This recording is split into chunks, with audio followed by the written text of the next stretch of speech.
Ninth वालों का स्वागत है आशु गई 9-10 पे। और आज हमारे 7 डेज चैलेंज का 6th डे है, जहां पे हम केमिस्ट्री के सारे इंपॉर्टेंट क्वेश्चंस करने वाले हैं। और इन इंपॉर्टेंट क्वेश्चंस में से आपके एग्जाम में 4 से लेके 5 सवाल एग्जैक्टली सेम आने के चांसेस हैं, और बाकी सारे थोड़ा बहुत घुमा फिरा के। इन शॉर्ट, ये जो 1 से लेके 1.5 घंटे का लेक्चर है, ये लेक्चर आपको केमिस्ट्री के चारों चैप्टर्स के इंपॉर्टेंट क्वेश्चंस एक ही वीडियो में दे देगा। तो भैया सबसे पहली बात तो, अगर आपने day 1, day 2, day 3, day 4, day 5 नहीं देखा है, तो डे 1 में हमने कंप्लीट फिजिक्स की थी इसी चैनल पे। डे 2 में हम लोगों ने उसके क्वेश्चंस, डे 3 पे हमने बायो, फिर अगले दिन उसके क्वेश्चन, उसके बाद हमने डे इससे पहले वाले में यानी कि डे 5 में हमने कंप्लीट केमिस्ट्री को किया था। बहुत प्यारा, बहुत अच्छा लेक्चर रिकॉर्ड हुआ, केमिस्ट्री का भी, फिजिक्स का भी, बायो का भी। और सारी चीजों को, एक एक चीज को हमने 2 से लेकर 2.5 घंटे के अंदर कंप्लीट कर लिया। आई होप आपने वो लेक्चर देखे हो, नहीं देखे तो वो भी जरूर देखिएगा। और आज के इस वीडियो के अंदर हम लोग सारी की सारी केमिस्ट्री के चारों चैप्टर्स के इंपॉर्टेंट क्वेश्चंस करने वाले हैं, ठीक है ना। पीपीटी आपको हर एक क्वेश्चन के टेलीग्राम पे मिलती है, लिंक आपको डिस्क्रिप्शन में मिल जाएगा। बाकी चलिए चलते हैं आगे। आज चलिए भाई, तो आई होप आपको पता हो क्या फॉर्मेट है।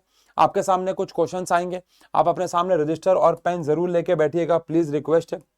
और उससे भी इंपॉर्टेंट बात, क्योंकि ये रिकॉर्डेड वीडियो है, लाइव नहीं है, तो आप कहीं पे भी सवाल जैसे स्क्रीन पे आएगा, आप वीडियो को रोक लीजिएगा, उसको पहले बनाइएगा और फिर बनाने के बाद वीडियो को प्ले करके मैच कीजिएगा। इसलिए मैं हर एक सवाल को कोशिश करूंगा कि स्क्रीन से बाहर जाके दिखाओ, ताकि आप वीडियो को पॉज कर लें और उसको फिर बनाना शुरू कर दे। तो पहला सवाल हमारे पास आता है, ये सब्जेक्टिव और एमसीक्यूज दोनों क्वेश्चन हम लोग लेके आए हैं। Which of the following substance in the gaseous state should be called a vapour.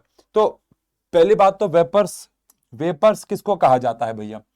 क्या वेपर्स उन्हें कहा जाता है जो गैस होते हैं? आंसर नहीं। वेपर्स उन्हें कहा जाता है जो रूम टेम्परेचर पे लिक्विड होते हैं, और आपने उन्हें गर्म करके किस में कन्वर्ट किया होता है? गैस। जैसे ऑक्सीजन को वेपर नहीं बोलते क्योंकि वो रूम टेम्परेचर पे ही लिक्विड है। हाइड्रोजन को वेपर नहीं बोलते हैं, लेकिन वाटर को वेपर क्यों बोलते हैं? क्योंकि जब वाटर गैस की फॉर्म में आता है तो उसे वेपर क्यों बोलते हैं? क्योंकि रूम टेम्परेचर पे वाटर लिक्विड होता है और आप उसे गर्म करके वेपर में कन्वर्ट करते हो, या वो इवेपोरेशन करके होता है। तो कहने का मतलब ये है कि वेपर तब जब कोई चीज सॉलिड या फिर लिक्विड हो, है ना। जब वो कोई चीज सॉलिड हो या फिर लिक्विड हो रूम टेम्परेचर पे, और आपने उसे गर्म करके गैस में कन्वर्ट किया हो। ऑक्सीजन को वेपर नहीं बोल सकते, कार्बन डाइऑक्साइड को नहीं बोल सकते, एमोनिया को नहीं बोल सकते, बिकॉज ऑक्सीजन एक गैस है रूम टेम्परेचर पे, ये भी एक गैस है रूम टेम्परेचर पे, और एमोनिया भी एक गैस है रूम टेम्परेचर पे। आयोडीन जो है रूम टेम्परेचर पे सॉलिड होता है, और आप सबको याद होगा सब्लिमेशन भी शो करता है, तो सीधा वेपर्स में कन्वर्ट हो जाता है। ठीक है जी, अगला सवाल आपके सामने ये है, एक बार इसको ट्राई करेंगे, फिर साथ साथ करेंगे। एक सब्जेक्टिव क्वेश्चन है या एमसीक्यू क्वेश्चन है? आओ देखिए भैया। The temperature time graph given below shows the heating curve for pure wax. From the graph answer the following. हाँ, यानी कि एक सब्जेक्टिव क्वेश्चन है। एक बार सबसे पहले ग्राफ को समझते हैं, फिर क्वेश्चन पे आएंगे। ऐसे 2 क्वेश्चन मैं लेके आया हूं।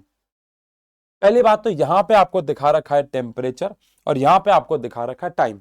जैसे जैसे आप टाइम बढ़ाते हो, हीट देते रहते हो, टेम्परेचर बढ़ता है। लेकिन एक लेवल आता है, आपको पता है, जहां पे टेम्परेचर कांस्टेंट रहता है। टेम्परेचर कांस्टेंट क्यों हो रहा है? क्योंकि अपनी स्टेट को बदल रहा है, यानी सॉलिड से कहां जा रहा होगा? लिक्विड जा रहा होगा। फिर जैसे यहां पहुंचा होगा, सारा का सारा लिक्विड में कन्वर्ट हो गया होगा। फिर ये लिक्विड से क्या बना होगा? गैस बना होगा, वेपर बना होगा। तो लिक्विड लिक्विड लिक्विड लिक्विड, तो ये वाली पूरी स्टेट लिक्विड को रिप्रेजेंट कर रही है। जैसे यहां पहुंचा होगा, लिक्विड से क्या बन रहा होगा? ये वेपर्स में कन्वर्ट हो रहा होगा। तो ये वाली जगह स्टेट चेंज को रिप्रेजेंट कर रही है, सॉलिड से लिक्विड, और ये वाली जगह भी स्टेट को रिप्रेजेंट कर रही है, लिक्विड से गैस यानी कि वेपर। लेकिन यहाँ पे टेम्परेचर बढ़ रहा है और यहाँ पे टेम्परेचर बढ़ रहा है। लेटेंट हीट याद करेंगे, या तो टेम्परेचर बढ़ता है या तो स्टेट बदलती है। अब सवाल देखते हैं क्या है। From the graph, answer the following. What is the physical state of the substance at the point A, B, C and D? तो आपको A पे, B पे, C पे और D पे उसकी फिजिकल स्टेट को बताना है। आओ भाई, अगर हम A पे इसकी फिजिकल स्टेट के बारे में बात करें तो ऑब्वियस सी बात है, ये सॉलिड है, ये सॉलिड है। अगर B में बात करें तो ये सॉलिड भी होगा और लिक्विड भी होगा, क्योंकि ये मेल्ट हो रहा होगा। तो B पे इसका कुछ हिस्सा सॉलिड होगा और कुछ हिस्सा लिक्विड होगा, है ना भाई। तो सॉलिड और लिक्विड दोनों होगा। फिर सी पे बात करें तो ये पक्का लिक्विड में कन्वर्ट हो चुका होगा और बस अपना टेम्परेचर चेंज कर रहा होगा, तो लिक्विड में होगा ये। और वहीं पे डी में फिर से अगर हम आए तो ये लिक्विड को रिप्रेजेंट कर रहा होगा, या फिर गैस, गैस भी लिख सकते हो या वेपर भी लिख सकते हो। तो ये हमारे ए पार्ट का आंसर यानी फर्स्ट पार्ट का आंसर हो जाता है। What is the melting point of the wax? Wax का मेल्टिंग पॉइंट क्या है? देखो वैक्स कब पिघलना शुरू हुई है, तो आंसर है 15 डिग्री सेल्सियस पे। आप देख सकते हो कि जो वैक्स है वो पिघलना स्टार्ट हो गई है, तो इसका मेल्टिंग पॉइंट जो है वो 15 डिग्री सेल्सियस आ जाता है। ठीक है, what is the boiling point of wax? और अगर आप देखें 110 डिग्री सेल्सियस पे इसकी बॉइलिंग शुरू हो गई है, तो बॉइलिंग पॉइंट इसका हो गया है 110 डिग्री सेल्सियस। ठीक है जी। Which portion of the graph indicate that change of state is taking place? कौन सा पोर्शन ऑफ द ग्राफ ये इंडिकेट कर रहा है कि स्टेट बदल रही है? तो आंसर है भैया एक तो ये A1 से B1 है ना भैया, A1 से B1, तो A1 टू B1 ये भी मैं इसको यहां लिखता हूं, A1 से B1 किसको रिप्रेजेंट कर रहा है भैया? A1 से B1 रिप्रेजेंट कर रहा है मेल्टिंग को, जिसको आप फ्यूजन भी कहते हो। तो A1 से B1 रिप्रेजेंटेशन हो रही है फ्यूजन, या फिर आप मेल्टिंग भी लिख सकते हो। ठीक है भैया। और फिर D1 से D2 की अगर बात करें, D1 से D2 की अगर बात करें तो ये वेपराइजेशन या बॉइलिंग को रिप्रेजेंट कर रहा है, वेपराइजेशन या फिर बॉइलिंग को रिप्रेजेंट कर रहा है। इसके बाद name the term used for heat absorbed during the change of state involved. कह रहे क्या टर्म यूज की गई है जब स्टेट चेंज हो रही होती है, तो उस दौरान कौन सी टर्म इस्तेमाल की गई है हीट के लिए? तो आप सबको पता है, उसको बोलते हैं लेटेंट हीट, है ना भैया, छुपी हुई हीट, उसे कहा जाता है लेटेंट हीट। तो लेटेंट हीट, उस हीट को नाम दिया गया है जब हीट छुपी हुई रहती है, जब वो स्टेट को बदल रही होती है, टेम्परेचर में कोई राइज लेके नहीं आती है। ठीक है, आ जाओ। मैच द फॉलोइंग, एमसीक्यू आ गया। आपको बड़ा ही आसान सवाल मुझे लग रहा है, बाकी आओ मैच करते हैं, आप लोग भी करो, मैं भी करता हूं। मैच द फॉलोइंग है भाई, डन। लिक्विड, क्या लिक्विड की कोई डेफिनेट शेप होती है? नहीं, उसकी डेफिनेट वॉल्यूम हो सकती है। सॉलिड की डेफिनेट शेप हो सकती है, तो सॉलिड मुझे लग रहा है इससे मैच होना चाहिए और लिक्विड इससे मैच होना चाहिए। प्लाज्मा अगर आपको याद हो बहुत हाई टेम्परेचर पे होता है, प्लाज्मा सुपर एनर्जेटिक होता है, और ऑब्वियसली बात है बोज आइंस्टाइन कंडेंसेट यहां बचता है, और हाँ इसकी वैसे भी डेंसिटी लो होती है। अब इसके हिसाब से ऑप्शन मैच कर लेते हैं। तो पी का सेकेंड है, अरे भाई पी का सेकेंड तो एक ही ऑप्शन में है, उसमें क्यू का फर्स्ट आ रहा है, आर का 4 आ रहा है और एस का 3 आ रहा है, इसका मतलब बिल्कुल सही है। तो यहाँ पे डी आंसर हमारा करेक्ट हो जाता है। ठीक है, चलिए। हाँ, ये एक और ग्राफ है, देखो ये सेम क्वेश्चन के ऊपर बेस्ड है, सब्जेक्टिव क्वेश्चन है, जैसे पीछा कराया। अब आप लोगों को मुझे लगता है वीडियो को पॉज करना चाहिए और इसको ईमानदारी से एक बार ट्राई करने की कोशिश करनी चाहिए, नहीं तो मैं तो करा ही रहा हूं। मैं यहां हट जाऊं क्या? कर लोगे? हाँ, डन। चलो आओ। कह रहे हैं बेंजोइक एसिड। सर ये बेंजोइक एसिड क्या होता है? अरे क्या लेना देना इससे, कोई लेना देना नहीं है, कुछ भी हो, बाकी होता है कोई एक प्रकार का एसिड होता है, बट कोई बात नहीं। Benzoic acid is used as food preservative, हमारे अभी फिलहाल किसी काम का नहीं है। The temperature below shows the heating curve for benzoic acid, है ना, सेम ग्राफ है, आप देख सकते हो। ग्राफ को पढ़ो और इसके क्वेश्चन के आंसर दो। अगेन ये पहले क्या हो रहा है, गर्म हो रहा है, फिर पहुंचा अपने बॉइलिंग पॉइंट पे, क्या हो रहा है, बॉइलिंग यानी कि फ्यूजन, फिर सारा का सारा वेपर बन गया, सॉरी सॉलिड था, सॉलिड था, लिक्विड में कन्वर्ट हो रहा है तो फ्यूजन हो रहा है, अब ये लिक्विड है, ये सारी स्टेट लिक्विड है, लिक्विड से अब ये बन रही है गैस, तो ये लिक्विड से गैस जाना यानी कि वेपराइजेशन, और फिर गैस बन गई तो टेम्परेचर बढ़ रहा है जैसा अभी हुआ था। आओ, at what time benzoic acid started melting and boiling? आपको बताना है किस टाइम पे बेंजोइक एसिड मेल्ट होना शुरू हुआ। तो अगर आप देखोगे तो यहां पे मेल्ट होना वो स्टार्ट हुआ, ये रहा, और ये जो टाइम है हमारे पास ये 20 मिनट है, तो भैया 20 मिनट्स के बाद ये मेल्ट होना शुरू हुआ, मेल्ट, क्योंकि सॉलिड से लिक्विड जा रहा था, है ना, बॉयल नहीं, मेल्ट। और बॉयल होना कहां स्टार्ट हुआ, ये देखो यहां पे ये बॉयल होना स्टार्ट हुआ, जो कि है 50 मिनट पे, है ना भाई, तो 50 मिनट पे ये बॉयल होना स्टार्ट हो गया, सही है। What is the melting point of benzoic acid? Benzoic acid का मेल्टिंग पॉइंट क्या होगा? अब यहां पे थोड़ा सा ग्राफ को लेके दिक्कत आ सकती है, बट यहां से देखा जाए तो मेल्टिंग पॉइंट पूछा, तो यहां ये मेल्ट होना शुरू हो गया था, तो ये आ गया। अब मैं इसको लगभग लगभग क्या मतलब 200 और 300 के बीच में ही मानूंगा, क्योंकि बीच का तो और कोई स्केल है भी नहीं हमारे पास, तो इसको बीच में ही माना जाएगा। तो 200 और 300 के बीच में आ गया है 250, है ना भाई। तो इसका मेल्टिंग पॉइंट हो गया है 250 degree Celsius. What is the physical state of benzoic acid between 35 to 45? अब ये रहा 35 और ये रहा 45। तो 35 से 45 ये किस स्टेट को रिप्रेजेंट कर रहा है? तो भैया पूरी की पूरी स्टेट लिक्विड को रिप्रेजेंट कर रही है। तो ये भी किसको रिप्रेजेंट करेगा भैया? लिक्विड को। अगर यहीं पे आपसे सवाल इस रेंज में पूछा होता तो सॉलिड को, और ये इस रेंज में पूछा होता तो वेपर को या गैस को रिप्रेजेंट कर रहा होता। अच्छा सवाल है ये, ठीक है। चलो आओ, एक्सप्लेन वाई। एक सब्जेक्टिव क्वेश्चन आ गया, आपको रीजन बताना है। Rate of diffusion in liquid is slower then gases, क्योंकि जो डिफ्यूजन होता है, जो डिफ्यूजन होता है, इसको मैं पॉइंटर्स की फॉर्म में लिखता हूं सारे आंसर्स को, कि भैया ये वाले वर्ड्स आपको जरूर यूज करने हैं अपने आंसर को लिखते हुए। अगर आपने इन वर्ड्स को यूज नहीं किया तो प्रॉब्लम हो सकती है, ठीक है भाई। क्या क्या वर्ड्स हैं? A, rate of diffusion in liquid slower क्यों है गैसेस के मुकाबले? तो भैया पार्टिकल्स ऑफ गैसेस जो होते हैं उनके पास काइनेटिक एनर्जी ज्यादा होती है। काइनेटिक एनर्जी ज्यादा होने की वजह से रेट ऑफ डिफ्यूजन ज्यादा हो जाता है, बिकॉज जो रेट ऑफ डिफ्यूजन होता है, बिकॉज जो रेट ऑफ डिफ्यूजन होता है ये डायरेक्टली प्रोपोर्शनल होता है काइनेटिक एनर्जी ऑफ पार्टिकल के। तो ये पॉइंटर्स आप लिखना जरूरी है, इन पॉइंटर्स को थोड़ा सा ऐड करना जरूरी है मेरे हिसाब से, ठीक है। फिर आता है B, a solid has more mass than same volume of gas. एक सॉलिड के पास गैस के मुकाबले ज्यादा मास क्यों होता है? क्योंकि जो सॉलिड होता है उसकी डेंसिटी जो होती है वो ज्यादा होती है। तो भैया सॉलिड्स के पास हायर डेंसिटी होती है, सॉलिड्स के पास हायर डेंसिटी होती है, और हायर डेंसिटी यानी ज्यादा डेंसिटी होने की वजह से सेम वॉल्यूम पे उनके पास मास भी ज्यादा होता है। मैंने आपको बताया था, अगर आपको याद हो, अगर आपने वन शॉट देखा है केमिस्ट्री का, कि अगर आप 3 अलग अलग कंटेनर ले लो ना, 1-1 लीटर के, और एक में सॉलिड भर लो, एक में लिक्विड, एक में गैस, तो जनरली ऐसा होता है कि सॉलिड वाला ज्यादा भारी है। दुनिया में ऐसे भी कुछ सॉलिड्स हैं जिनकी डेंसिटी कुछ लिक्विड्स के मुकाबले कम है, जैसे कि आइस।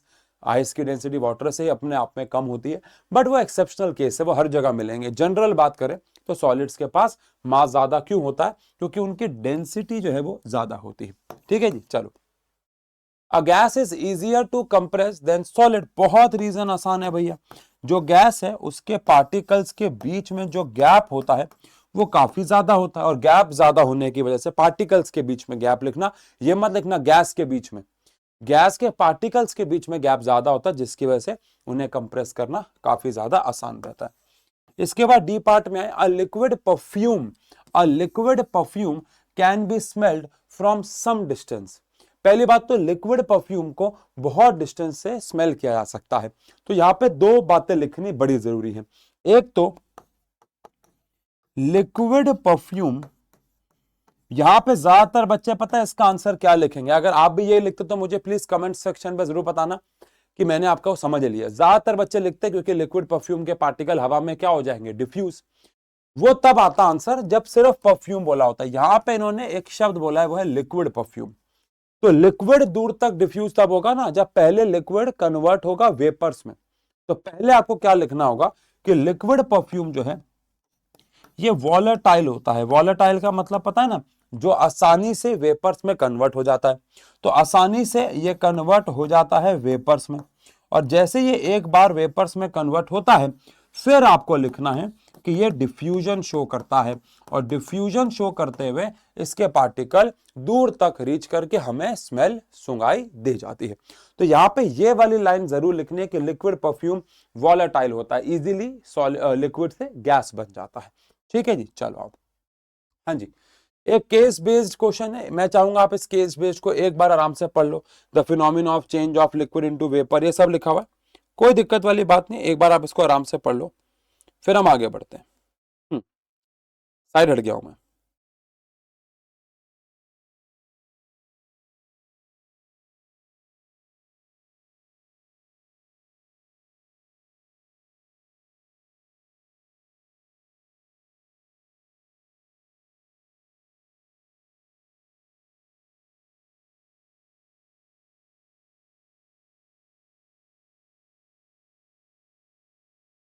हाँ जी, पढ़ लिया, डन है। चलो, मेजरली बात यहाँ पे इवेपोरेशन, काइनेटिक एनर्जी, इन सब के बारे में लिखी हुई है। बाकी जनरली आपने भी नोटिस, अच्छा यहाँ पे वॉलेटाइल लिक्विड के बारे में भी लिखा हुआ है। अब जनरली आपने नोटिस किया होगा, जो ये केस बेस्ड होते हैं इनकी ज्यादा जरूरत नहीं पड़ती है क्वेश्चंस को करने के लिए, कभी कभार पड़ती भी है, but most of the case में आजकल पता नहीं क्यों केस बेस्ड क्वेश्चन ऐसे आ रहे हैं जिनकी जरूरत ज्यादा पड़ती नहीं है आंसर देने के लिए। बाकी आओ, the process of evaporation causes, evaporation से क्या होता है भैया, कूलिंग होता है, ये हमने बहुत अच्छे से पढ़ा है। Evaporation of liquid can take place, क्या वेपराइजेशन लिखा होता तो एट इट्स बॉइलिंग पॉइंट होता, लेकिन इवेपोरेशन होता है बिलो इट्स बॉइलिंग पॉइंट, है ना, तो below its boiling point. The evaporation of liquid can be best carried out in a, कहां पे भैया, सबसे ज्यादा इवेपोरेशन कहां होगा, तो बीकर में, चाइना डिश में, टेस्ट ट्यूब में, या फ्लास्क में।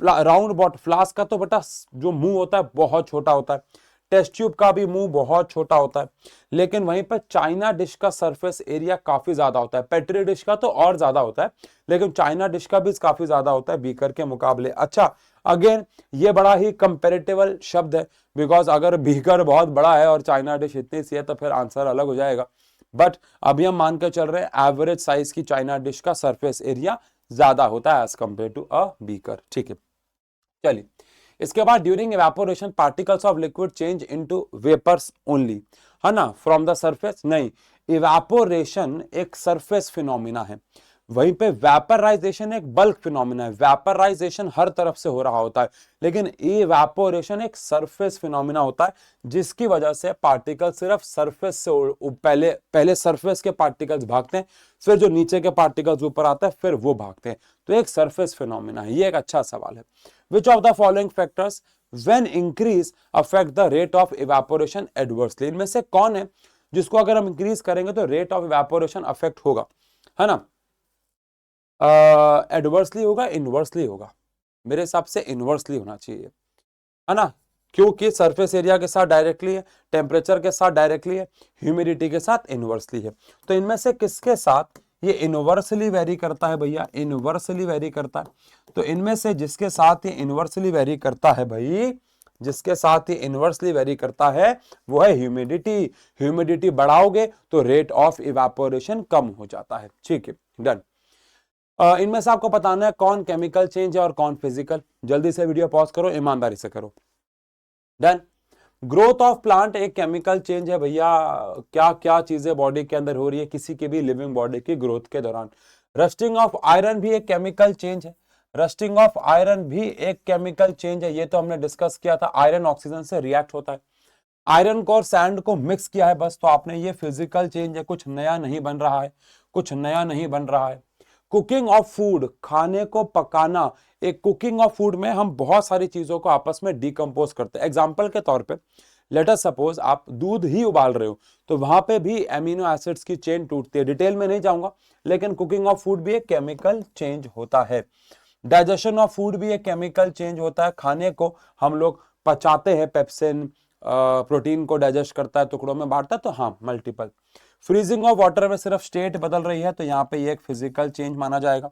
बर्निंग, मैंने कहा था बेटा किसी भी चीज के आगे बर्निंग लिखा आ जाए वो हमेशा केमिकल चेंज है, तो वो क्योंकि वहां पे हम उसको ऑक्सीजन से रिएक्ट करवा रहे होंगे। ठीक है, विच of the following is not example of physical change, ये एक एमसीक्यू है, इनमें से कौन फिजिकल चेंज का एग्जाम्पल नहीं है। डिसॉल्विंग शुगर फिजिकल चेंज है, आयरन की मदद से आयरन को पिघला के उससे कोई नई मूर्ति वूर्ति कुछ और बनाना, ये एक फिजिकल चेंज है, बिकॉज बस आप शेप को बदल रहे हो। लाइम वाटर टर्न्स मिल्की इन कार्बन डाइऑक्साइड, पता नहीं आपको ये बात पता है कि नहीं, लेकिन लाइम वाटर जो होता है यानी CaOH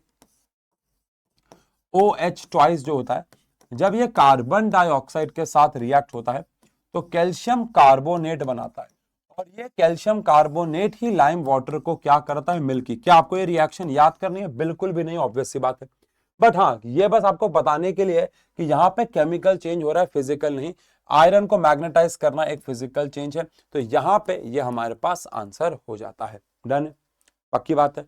चलिए आगे बढ़ते हैं। Calculate the mass of copper sulphate required to prepare, मैंने वो कहा था कंसंट्रेशन के ऊपर कुछ क्वेश्चन है, मैं तीन से लेकर 4 न्यूमेरिकल लेके आया, उनको आओ पहला वाला मैं आपको बनवा देता हूं, बहुत सिंपल है, फिर आगे वाले आप बनाना। चलो, calculate the mass of copper sulphate required to prepare 20%, यानी यहां पे आपको मास परसेंटेज, जिसको हम लोगों ने कंसंट्रेशन भी कहा था, मास परसेंटेज यानी कि आपको कंसंट्रेशन इस बार गिवन है पहले से ही, जो कि है 20%, ठीक है। और आपके पास मास ऑफ सॉल्यूशन आपको निकालना है इन 100 gram of water, in 100 gram of water, यानी ये 100 ग्राम ऑफ वाटर जो है ये किसका मास गिवन है, ये सॉल्वेंट का गिवन है, सॉल्यूशन का नहीं गिवन है। तो यहां से आप मास ऑफ सॉल्वेंट लिखोगे सबसे पहले तो सॉल्वेंट का मास हमारे पास यहां पे 100 ग्राम है, सॉल्वेंट का। अब यहां पे सॉल्यूट यानी कि कॉपर सल्फेट जो कि हमारे लिए सॉल्यूट है, इसके मास को x मान लेते हैं, ठीक है जी। तो यहां से हमारे पास आता है मास ऑफ सॉल्यूट को हम यहां पे लेट कर लेते हैं कि भैया लेट कर लेते हैं मास ऑफ सॉल्यूट क्या है, तो मास ऑफ सॉल्यूट को मैं x ग्राम मान लेता हूं। अब ध्यान से सुनेंगे, अगर मैंने मास ऑफ सॉल्यूट को x मान लिया है तो मास ऑफ सॉल्यूशन मेरे पास कितना हो गया है, तो आंसर है 100 प्लस x ग्राम हो गया है। क्वेश्चन को दोबारा पढ़ो, calculate the mass of copper sulphate required to prepare 20% solution in 100 gram of water. तो नीचे आप सिर्फ 100 मत ले लेना, बिकॉज नीचे मास ऑफ सॉल्यूशन आता है और 100 सिर्फ मास ऑफ सॉल्वेंट है, ठीक है। आओ अब लगाते हैं हम अपना फॉर्मूला। फॉर्मूला क्या था भैया हमारे पास, फॉर्मूला था हमारे पास मास परसेंटेज या फिर कंसंट्रेशन का, ऊपर आता था हमारे पास मास ऑफ सॉल्यूट, नीचे हमारे पास आता था मास ऑफ सॉल्यूशन, और इनटू में हमारे पास आता था 100, इनटू में हमारे पास आता था 100। अब मास परसेंटेज इस क्वेश्चन के अंदर हमें पहले से ही गिवन है विच इज 20%। अब मास ऑफ सॉल्यूट हमारे पास x है, ये हमारे पास 100 प्लस x है, और यहां पे हमारे पास 100 आ गया, दो इधर से 0 कैंसिल, ये 5 आ गया, ये 5 आ गया, और यहां से इसको ले जाऊंगा तो ये आ जाएगा 100 plus x is equal to आ जाएगा 5x, है ना। 100 प्लस, जो कि इसको इससे काट दिया 5 आ गया, यहाँ तो 1 बचा, बेसिक मैथ्स है, और यह 5x आ गया, तो यहाँ पे 100 इज इक्वल टू मेरे पास क्या आ गया 4x, तो x की वैल्यू मेरे पास यहाँ से आ जाती है 25 ग्राम्स। ऐसे सवालों में आप हमेशा लास्ट की स्टेटमेंट लिख के आना, वरना आधा नंबर कट सकता है। तो hence mass of copper sulphate, copper sulphate का जो मास आपको चाहिए होगा, मास ऑफ कॉपर सल्फेट आपको जो ये काम करने के लिए चाहिए होगा वो 25 ग्राम होगा। कितना प्यारा सवाल है, यानी शुरुआत ही एक अच्छे सवाल से हुई है, परसेंटेज के क्वेश्चन की शुरुआत ही अच्छे सवाल से हुई है। चलो अब एक एमसीक्यू आता है, अ स्मॉल अमाउंट, आगे और भी क्वेश्चन है मास परसेंटेज या वॉल्यूम परसेंटेज के ऊपर। A small amount of sample of soil was mixed with water in beaker. After stirring for some time, the beaker was allowed to stand. The mud was found to settle down. The liquid above the mud water was carefully filtered. आपने उसको बहुत आसानी से छान लिया। The filtrate will be, जो filtrate, I hope आपको पता हो, filtrate मतलब जो छान के बाहर आता है, और रेसिड्यू मतलब जो फिल्टर पेपर में बच जाता है। कह रहे हैं the filtrate will be, filtrate क्या होगा, आपने उसके अंदर सॉइल को डाला है, सॉइल को, अब उसमें बहुत सारी मिट्टी होगी, तो सारी की सारी मिट्टी डेकेंटेशन करके नीचे बैठ जाएगी, फिर आपने उसको आराम से छाना, और जो गंदगी बड़ी बड़ी बच गई थी वो ऊपर रह जाएगी। तो आपको बताना है जो आपको मिलेगा क्या वो एक सस्पेंशन होगा, तो आंसर है वो एक सस्पेंशन तो नहीं हो सकता, ये तो पक्का है कि वो एक सस्पेंशन नहीं हो सकता। क्या वो एक ट्रू सॉल्यूशन होगा, हो सकता है। क्या वो एक कोलॉइड होगा, कोलॉइड भी हो सकता है, बिकॉज उस सैंपल के अंदर क्या है ये हम नहीं जानते। और फिल्टर पेपर से सिर्फ 1000 नैनोमीटर से बड़े पार्टिकल ही छनते हैं, यानी कि सिर्फ सस्पेंशन वाले पार्टिकल अलग हुए होंगे, लेकिन कोलॉइड और सॉल्यूशन वहां रह सकता है। अगर इसमें ये वाला ऑप्शन ना होता तो मैं ट्रू सॉल्यूशन को टिक कर देता, बिकॉज सॉइल के अंदर कोलॉइडल पार्टिकल होने के चांसेस कम है, बट हैं, तो यानी कि वो एक ट्रू सॉल्यूशन भी हो सकता है और वो एक कोलॉइडल सॉल्यूशन भी हो सकता है। डन। चलो आप, अच्छा सवाल है ये, मुझे देखते याद आ गया कि मैंने पेड बैच में भी करवाया हुआ है और काफी इंपॉर्टेंट सवाल है, एग्जाम में आता है। Two chemical substances A and B combine together to form a product P. A और बी आपस में रिएक्ट हो, उन्होंने पी नाम का प्रोडक्ट बनाया। A and B can not be broken down into simpler substances. A और बी को आप सिंपलर सब्सटेंसेस में और फर्दर नहीं तोड़ सकते। इसका मतलब ये एलिमेंट्स हैं। अगर ये कोई कंपाउंड होते तो इसका मतलब ये टूट पा रहे होते, लेकिन ये नहीं टूट रहे, इसका मतलब ये एलिमेंट्स हैं। कौन है? एलिमेंट्स हैं। Which of the following statement concerning A B C are correct? P एक कंपाउंड है, ये तो पक्का है क्योंकि ए और बी को जोड़ के पी बना है। ए और बी कंपाउंड से नहीं, अगर ये होता तो ब्रोकन डाउन वाली बात ना बोली होती कि वो ब्रोक डाउन नहीं हो रहे हैं। ए और बी एलिमेंट्स है, ये बात भी सही है। और पी की एक फिक्स्ड कॉम्पोजिशन होगी, ये बात भी सही है, बिकॉज वो एक कंपाउंड और कंपाउंड की कॉम्पोजिशन फिक्स होती है। तो फर्स्ट सही है, थर्ड सही है, फोर्थ सही है, फर्स्ट सही है, थर्ड सही है, फोर्थ सही है, डी आंसर इसका करेक्ट हो जाता है। ठीक है, अच्छा सवाल है, बढ़िया। Particle of true solution, true solution के पार्टिकल का साइज 1 नैनोमीटर से भी छोटा होता है, ये हम पढ़ चुके हैं। ठीक है, आ जाओ। यहां पे आता है एक और कंसंट्रेशन का क्वेश्चन। मैं चाहूंगा कि आप इस सवाल को प्लीज वीडियो को पॉज करके ईमानदारी से बनाएं, बिकॉज अगर आपने एक सवाल कंसंट्रेशन का खुद से बनाया, दो बनाया, तो एक कॉन्फिडेंस बिल्ड होगा। बहुत सिंपल क्वेश्चन है, लेकिन एग्जाम में फिर भी आते हैं। बना लिया। सॉल्युबिलिटी का मतलब क्या होता है? सॉल्युबिलिटी का मतलब होता है मैक्सिमम कंसंट्रेशन। सॉल्युबिलिटी का मतलब आपको चाहे कहीं पे लिख देते हैं, क्योंकि हमने ये वन शॉट के दौरान बात नहीं की थी। सॉल्युबिलिटी का मतलब क्या होता है? मैक्सिमम। सॉल्युबिलिटी का मतलब होता है मैक्सिमम कंसंट्रेशन।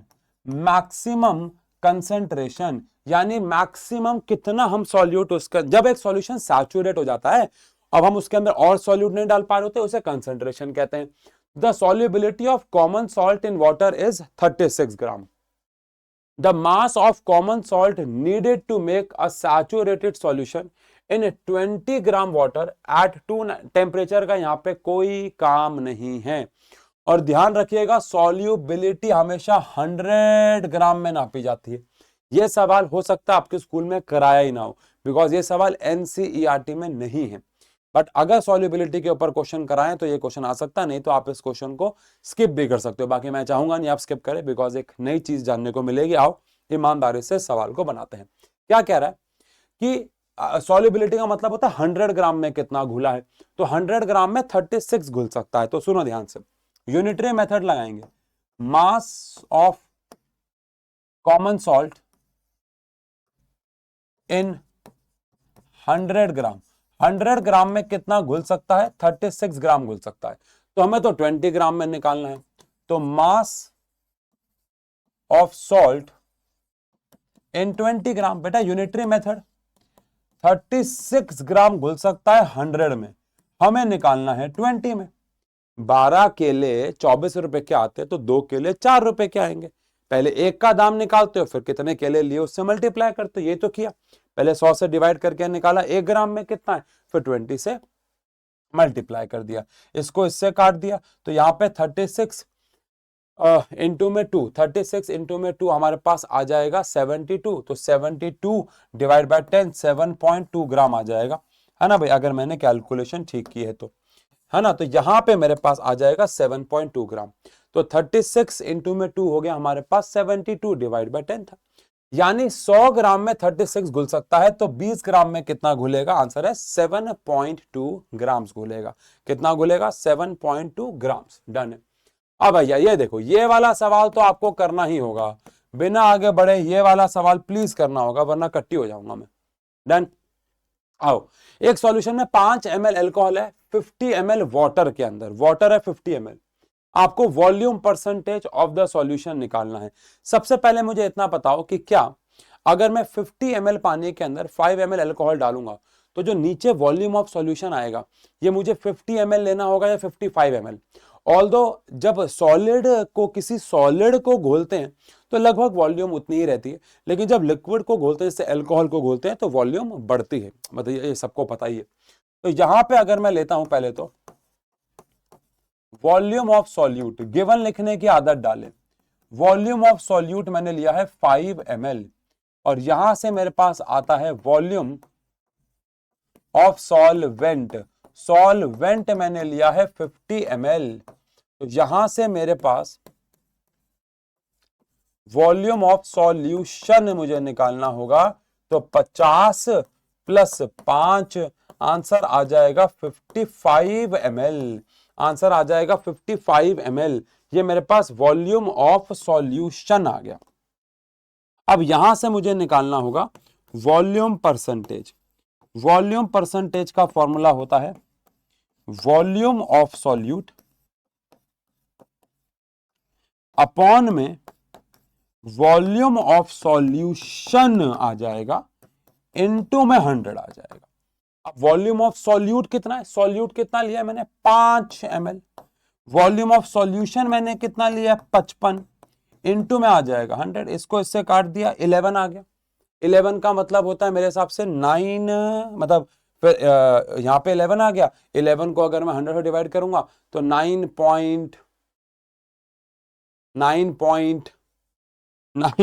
कर ही लूं क्या भाई, ये ना हो कुछ गलत नंबर ही दे दूं मैं तुम्हें, क्योंकि मैथ्स मेरी है बहुत ज्यादा शानदार। हाँ, तो यहां से मेरे पास आ गया 100 डिवाइड बाय 11, तो आंसर आ गया 9.09। अब 9.09 का मतलब होता है 9.1 लगभग। 9.09 का मतलब क्या होता है 9.1 लगभग। तो ये हमारे पास आ जाता है यहां से वॉल्यूम परसेंटेज, है ना भाई। ये हमारे पास आ जाता है यहां से वॉल्यूम परसेंटेज। डन हो गया क्या, कितना से आप इसको 9.1 भी लिख सकते हो, कहने का मतलब ये। ठीक है, आ जाओ। अब ये वाला सवाल मैं आपको होमवर्क दूंगा, बिकॉज मैंने इसके ऊपर आपको आज काफी सवाल करा दिए। ये वाला सवाल होमवर्क है। ए पार्ट पे आते हैं। अब mixture of ethyl alcohol and water is homogeneous. अगर आप इथाइल अल्कोहल यानी कि अल्कोहल को पानी में घोलते हो तो मिक्सचर कौन सा बनता है, होमोजीनियस बनता है ना। लेकिन वहीं पे ऑयल और वाटर का मिक्सचर हेट्रोजीनियस क्यों है, बहुत सिंपल आंसर है। जो इथाइल अल्कोहल है और जो वाटर है, अल्कोहल और वाटर जो है ये मिसेबल लिक्विड्स होते हैं। कौन से लिक्विड्स होते हैं, मिसेबल लिक्विड्स, यानी ये ऐसे लिक्विड्स होते हैं जो एक दूसरे के अंदर घुल जाते हैं, ये मिसेबल लिक्विड्स होते हैं। वहीं पे अगर बात करें हम लोग कौन कौन कौन कौन था भैया, दूसरा ऑयल एंड वाटर। लेकिन ऑयल एंड वाटर जो होते हैं ये इमिसेबल लिक्विड्स होते हैं। इमिसेबल लिक्विड्स का मतलब है जो एक दूसरे के अंदर घुलते नहीं हैं। अब अगर ये एक दूसरे के अंदर नहीं घुल रहे हैं तो ये कौन सा मिक्सचर बनाएंगे, हेट्रोजीनियस मिक्सचर बनाएंगे। और अगर ये एक दूसरे के अंदर घुल रहे हैं तो ये कौन सा मिक्सचर बनाएंगे, होमोजीनियस मिक्सचर फॉर्म कर देंगे। डन हो गया।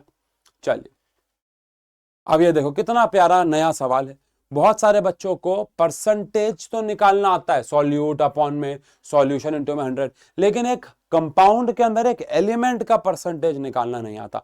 और यहां पे तो आपको एक तीर से दो निशाने मारे गए हैं। कैसे मारे गए हैं दो निशाने, क्योंकि इस क्वेश्चन के अंदर आपको एक तो सल्फर का परसेंटेज निकालने को बोला है इन एल्यूमिनियम सल्फेट, और ऊपर से आपको एल्यूमिनियम सल्फेट का फॉर्मूला भी नहीं दिया है।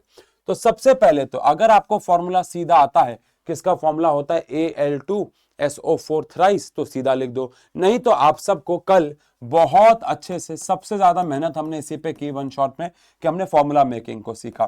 तो एल्यूमिनियम का वैलेंसी हमारे पास 3 होती है, सल्फेट की वैलेंसी हमारे पास 2 होती है। तो फॉर्मूला आ जाता है Al के नीचे 2 और यहां पे आ जाता है SO4 के नीचे 3, तो आ गया Al2SO4 थ्राइस। ये आ गया फॉर्मूला। अब सल्फर का परसेंटेज कैसे निकालना होता है, सुनो। परसेंटेज ऑफ सल्फर या किसी का भी परसेंटेज अगर आपको निकालना हो इस कंपाउंड में, तो नीचे आता है टोटल मॉलिक्यूलर मास। ऑब्वियसली बात है, परसेंटेज निकाला तो 100 तो आएगा, और ऊपर आएगा मास ऑफ सल्फर। जिसका परसेंटेज निकाल रहे हैं उसका मास ऊपर, नीचे टोटल मॉलिक्यूलर मास इनटू में 100। अब इसमें सल्फर कितने हैं, तो आंसर है 3 सल्फर हैं। एक सल्फर का मास 32 होता है, इनटू में 3 सल्फर है। समझ गए समझ गए समझ गए। अपॉन में एल्यूमिनियम का मास 27 होता है, इनटू में 2 एल्यूमिनियम है, प्लस सल्फर का मास अगेन 32 होता है, इनटू में 3 सल्फर है। अब ऑक्सीजन में सबसे ज्यादा गलती करते हैं बच्चे। ऑक्सीजन कितने हैं, अपने मन में देखो, झूठ नहीं, अपने मन में बताना ऑक्सीजन कितने हैं यहाँ, ठीक है। अब मैं बताने जा रहा हूं, तो आपको ईमानदारी से कमेंट सेक्शन में बताना है कि आपने सही सोचा था या गलत सोचा था। ईमानदारी ओपी होनी चाहिए। कमेंट सेक्शन में बताना है कि आपने सही सोचा था या गलत। अगर ये लाइव क्लास होती तो मैं लाइव में पूछ लेता आपसे। तो यहां पे 4 इंटू में 3 मल्टीप्लाई तो 12 हमारे पास यहां पे ऑक्सीजन है, 12 ऑक्सीजन है और हर एक ऑक्सीजन का मास 16 होता है, इनटू में हमारे पास 100 है।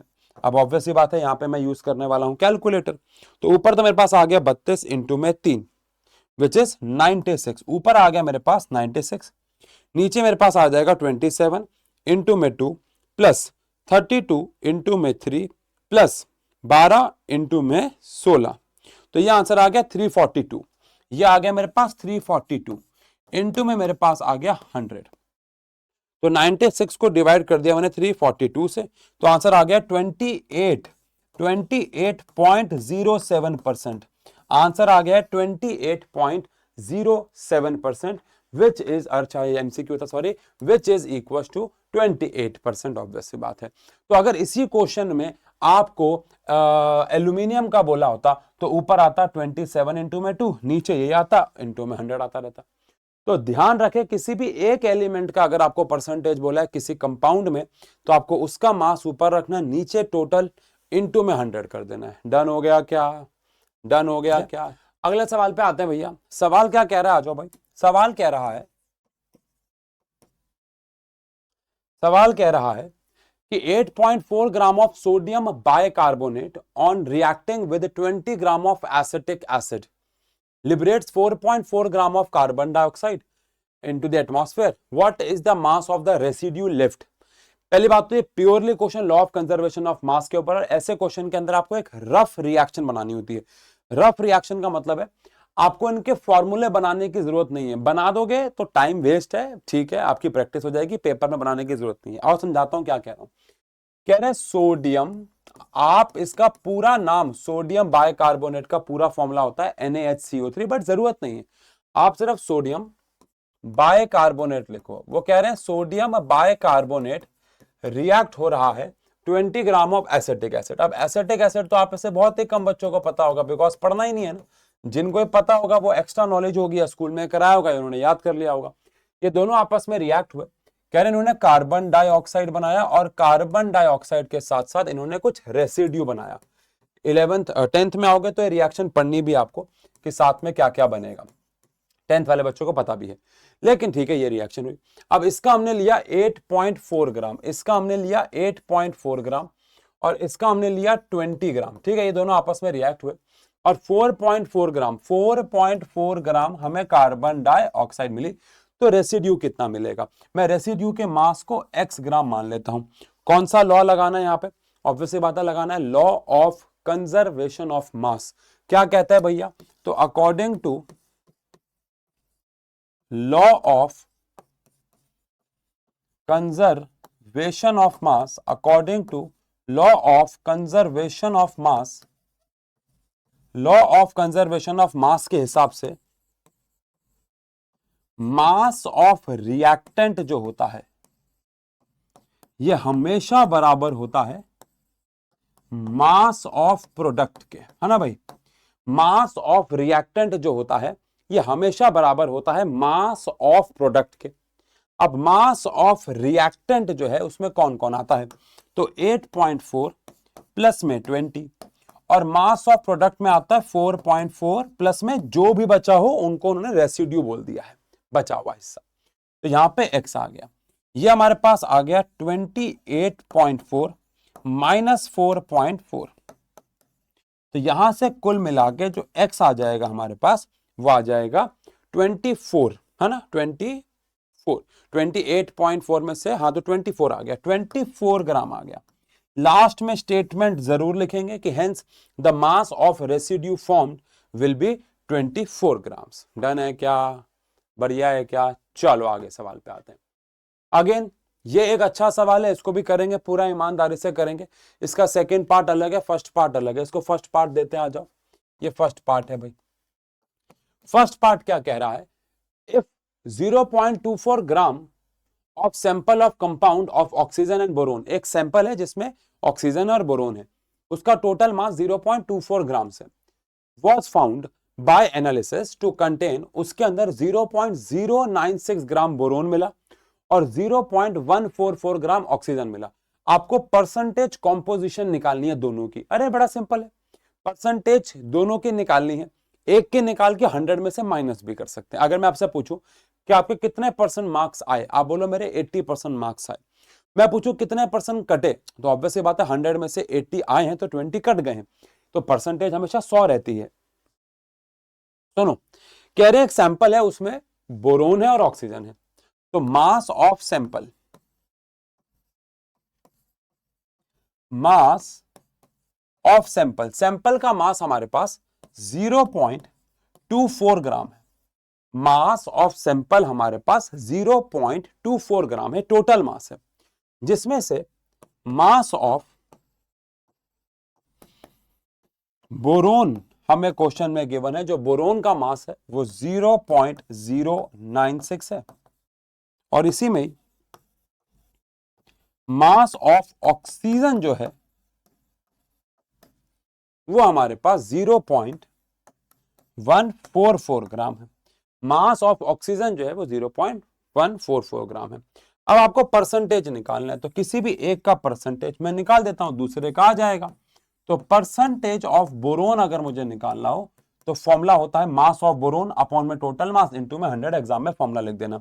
तो मास ऑफ बोरोन आपके पास 0.096 है, अपॉन में टोटल मास हमारे पास 0.24 है, इनटू में हमारे पास 100 आ जाएगा।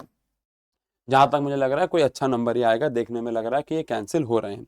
बाकी अगर मैं यहां पे लेता हूं 0.096 डिवाइड बाय 0.24 लेता हूं, तो आंसर 0.4 यानी 40% आ जाता है, 40% आ जाता है। तो कॉमन सेंस से अगर परसेंटेज ऑफ बोरोन 40 आया है, तो परसेंटेज ऑफ ऑक्सीजन कितना आएगा निकालने की जरूरत नहीं है, चाहो तो निकाल भी सकते हो, इसका मास अपॉन में टोटल इनटू में 100, बट जरूरत नहीं है।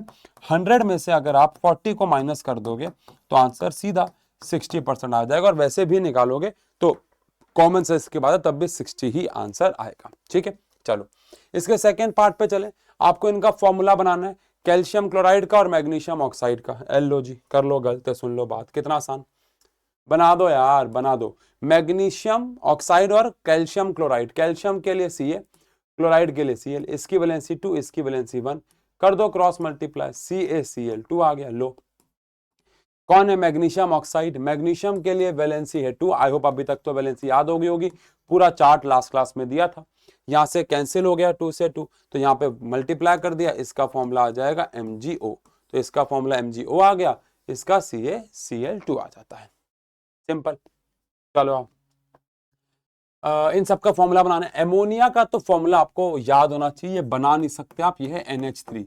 कई चीजों का फॉर्मूला बनाते नहीं, मतलब बना तो सकते हो, लेकिन एमोनिया जैसे NCERT में लिखा हुआ है क्विक लाइम, जो कि कैल्शियम ऑक्साइड होता है, CaO, बेकिंग सोडा लिखा हुआ है NaHCO, ऐसे 2-3 नाम लिखे हुए हैं, लेकिन इन सब के तो आप फॉर्मूले बना सकते हो, कुछ के तो देख के पता लग रहे हैं।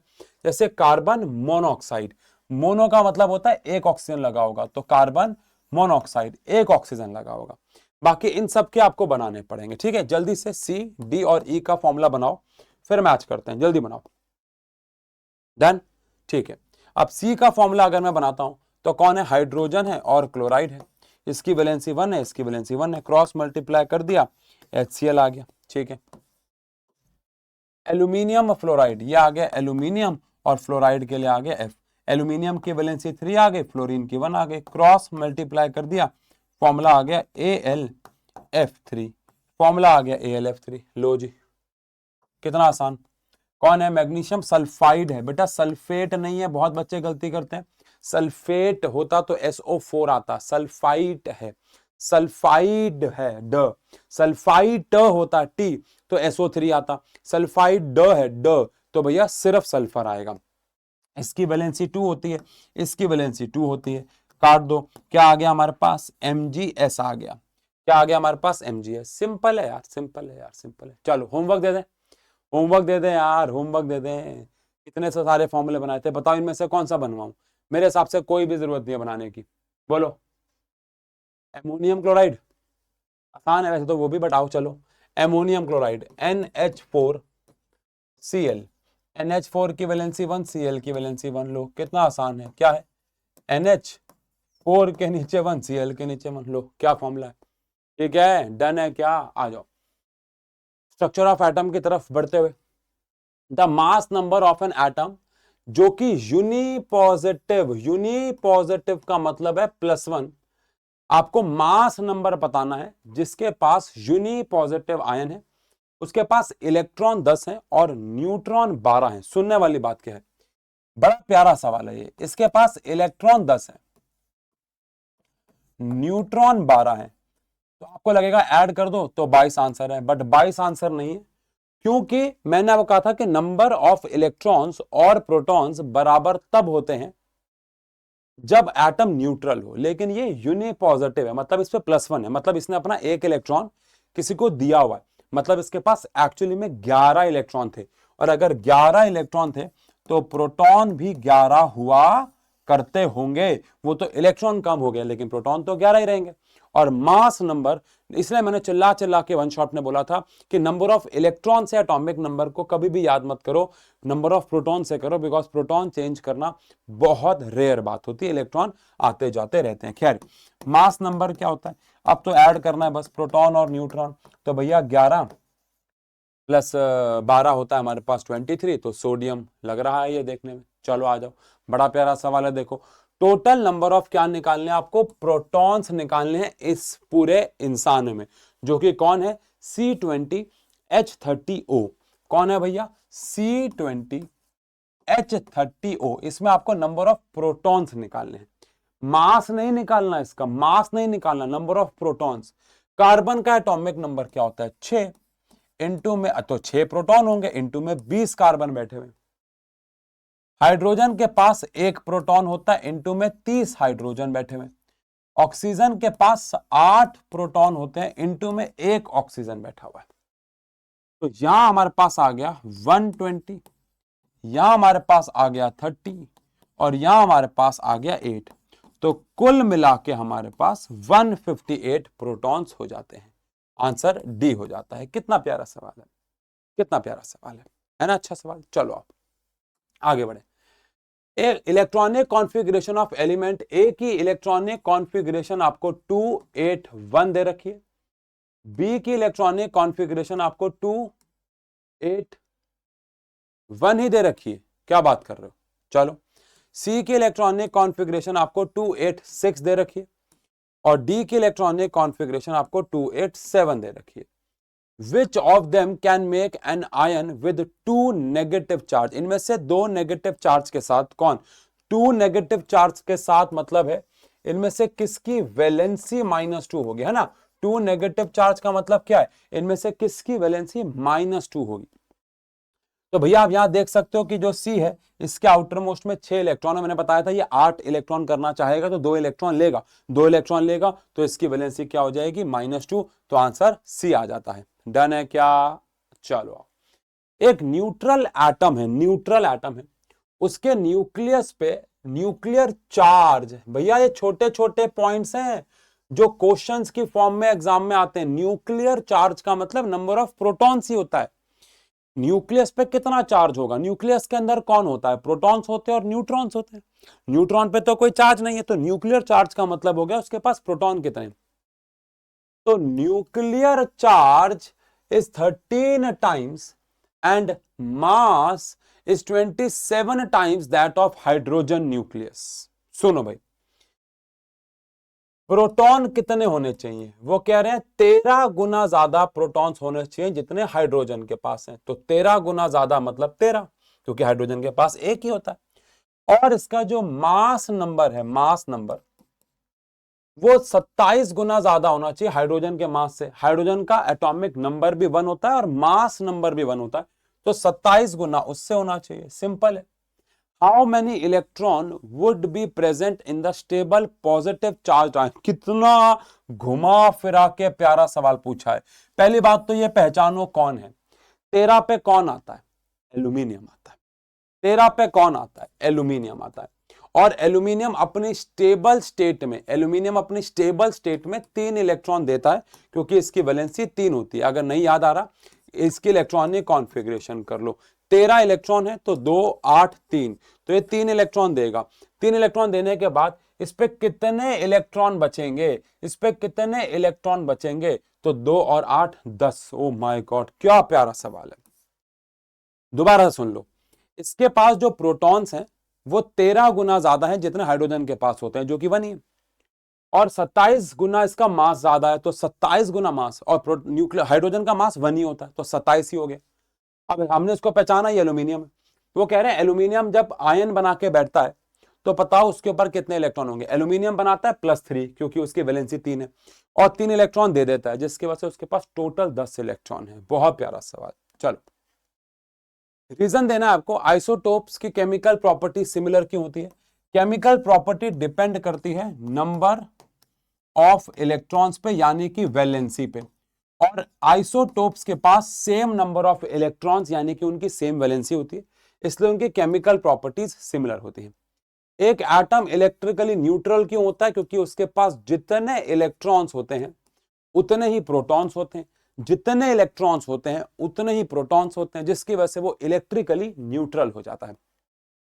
नोबल गैसेस लोगों से रिएक्ट क्यों नहीं होते, क्योंकि इनका आउटर, ये दोनों वर्ड लिखने होंगे, क्योंकि इनका आउटर मोस्ट वैलेंस शेल, ये भारी भारी शब्द मारा करो, आउटर मोस्ट वैलेंस शेल जो है ये कंप्लीटली फिल्ड होता है, outermost valence shell completely filled होता है, जिसकी वजह से इनकी जो वैलेंसी हो जाती है, हमने डिस्कस किया था, वो 0 हो जाती है, और वैलेंसी 0 होने की वजह से किसी से रिएक्ट ही नहीं होते हैं, जिसकी वजह से लीस्ट रिएक्टिव माने जाते हैं, माने क्या जाते हैं, होते ही। ठीक है,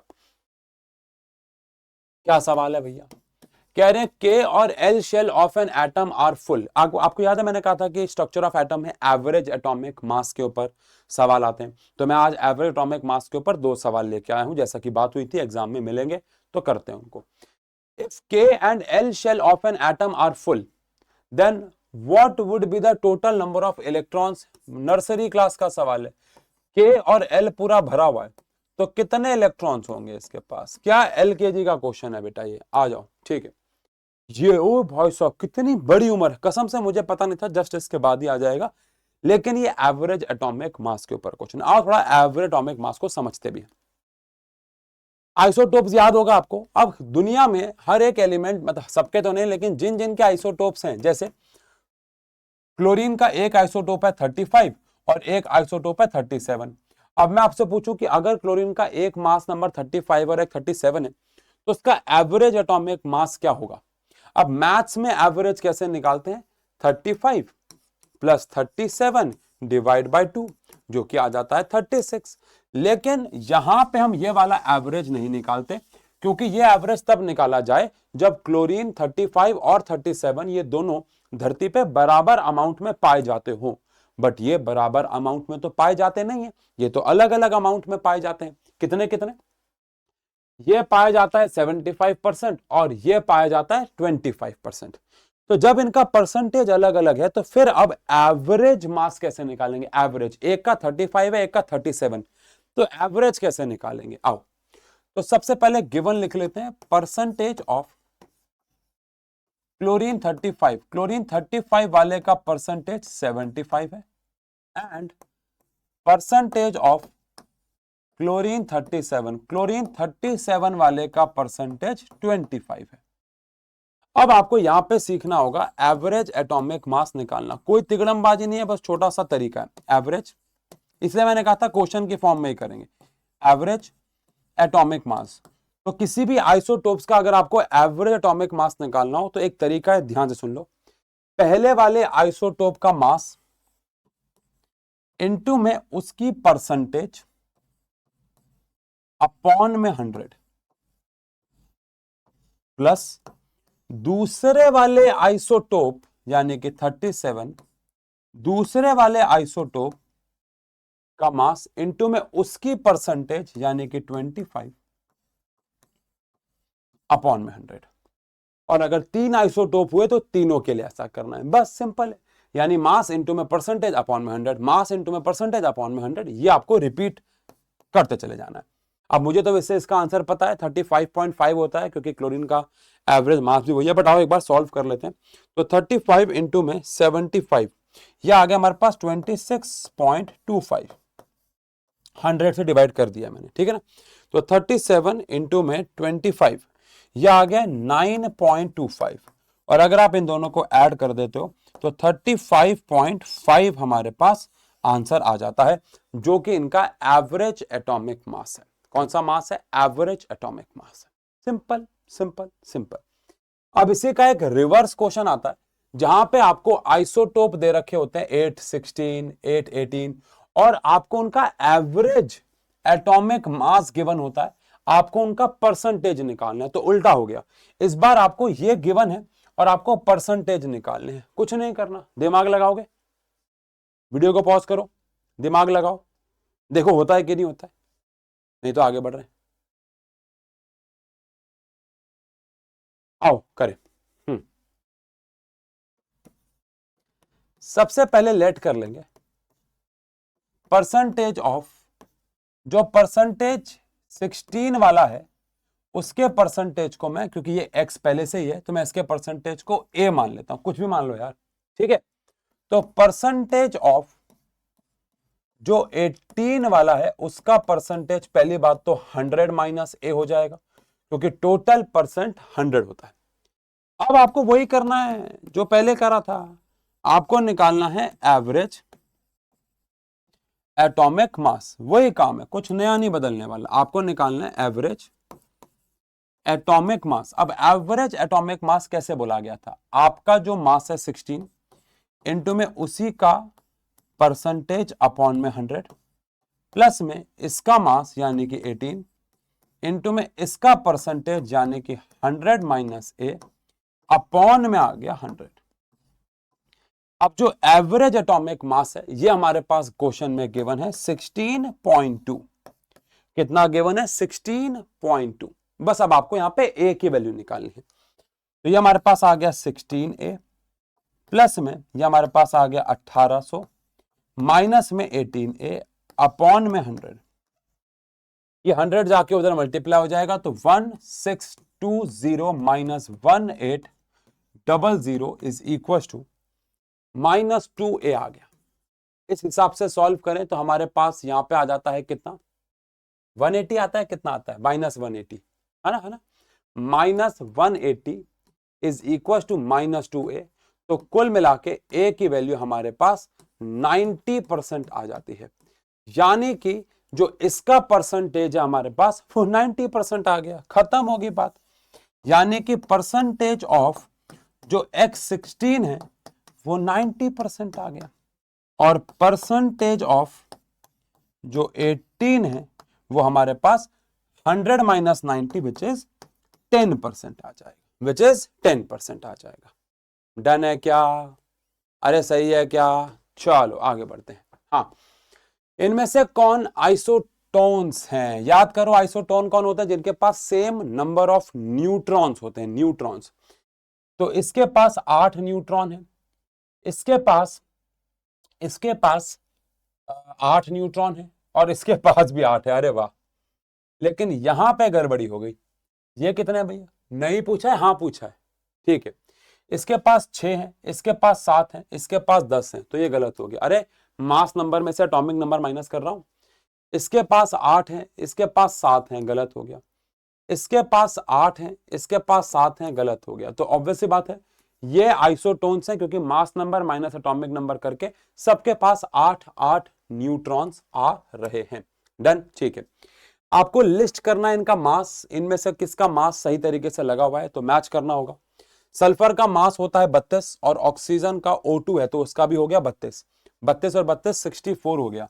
तो S का ये यहां पे 1 2 3 लिखा होगा, 1 2 3।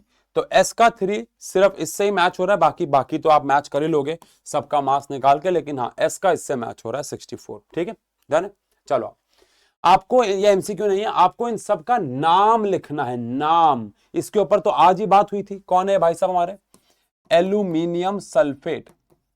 अब जल्दी से बाकियों के नाम लिखो, फिर मैच कर रहा हूं। कुछ नहीं करना होता, नाम तो बहुत आसान है, उनके सिंबल को जोड़ना, नाम बनाना है। शुरू हो जाओ। हो गए? इसका नाम लिखा होगा कैल्शियम क्लोराइड, इसका लिखा होगा पोटेशियम सल्फेट, इसका लिखा होगा पोटेशियम नाइट्रेट, नाइट्रेट, और इसका लिखा होगा कैल्शियम कार्बोनेट, कार्बोनेट। दही, ठीक है ठीक है ठीक है, done. Right the formula and name of the compound formed. ये देखो, ये वाले सवाल कितने आसान होते हैं, क्योंकि आपको यहाँ पे वैलेंसी अगर याद नहीं भी है तो भी हो जाएगा। Na के ऊपर उसका चार्ज लिखा हुआ है, और जो चार्ज होता है वही वैलेंसी होती है, कल बताया था। और यहाँ पे HCO3 लिखा हुआ है, जो चार्ज है वही इसकी वैलेंसी है। क्रॉस मल्टीप्लाई कर दो, NaHCO3 हो जाएगा। साफ साफ लिखा हुआ है, इसकी वैलेंसी 1 है, इसकी -2 है, इसकी 2 है, इसकी 2 है, तो मल्टीप्लाई करना है, बस हो जाएगा। डन है क्या?